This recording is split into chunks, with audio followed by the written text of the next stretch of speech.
আসল কথায় যেতে চাই। আমার মনে হয় যে এখানে যে বক্তব্য উপস্থাপন করা হয়েছে এটা অত্যন্ত কম্প্রিহেন্সিভ, এবং আমরা একজন একজন ছাত্র বা একজন শিক্ষক হিসেবে আমরা মনে করি যে এত ব্যাপক ইস্যুজ, সরকারের সাফল্য, সরকারের নটসো সাফল্য বা এখনও ব্যর্থতা হয়তো অফিসিয়ালি বলা যাবে না, কারণ মাত্র 4 মাস 5 দিন, এগুলোকে এত অল্প কথায় উপস্থাপন করা এটা অত্যন্ত দুরূহ কাজ।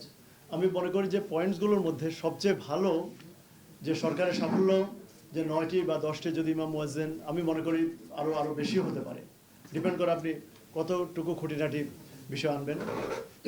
কিন্তু যেটা ইম্পর্টেন্ট, যে আমার কাছে মনে হয় যে সরকার একটা পিআর ফার্ম, কোনো একটা পাবলিক রিলেশনস ফার্ম বা বিজ্ঞাপনী ফার্মের পরামর্শ অনুযায়ী কাজ করছেন, যে চোখে পড়ে, যে একটু আগে ভাই যেটা বললেন, যে দৃশ্যমান যেগুলো ফটোশ্যুট করা যায়, 10,000 মানুষকে কার্ড দেওয়া, কিন্তু বাংলাদেশের মানুষের সংখ্যা 18 কোটি, বাংলাদেশের বেকারের সংখ্যা কয়েক কোটি, প্রায় 4 কোটি।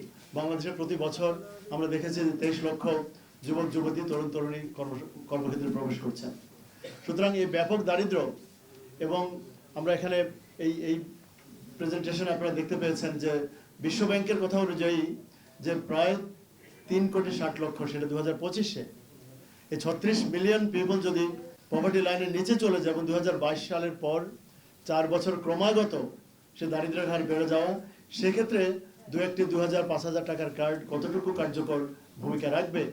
এবং সেটির বিপরীতে যদি কর্মসংস্থান না হয়, প্রতিদিন আপনি সকালবেলা পত্রিকার পাতা খুললেই একটা রাজনৈতিক দলের প্রায় পুরো ইশতেহার দেওয়ার মতো এনাফ ম্যাটেরিয়াল সেখানে পাবেন। যেমন আমি এই যে বিনা প্রস্তুতিতে আজকে আমাদের সময়, এমন না যে এটা সবচেয়ে প্রেস্টিজিয়াস নিউজ পেপার, তো আরও আছে, বাট আমাদের সময়েই আপনি দেখুন লিড নিউজ যে 10 ব্যাংকেই খেলাপি ঋণের 74%।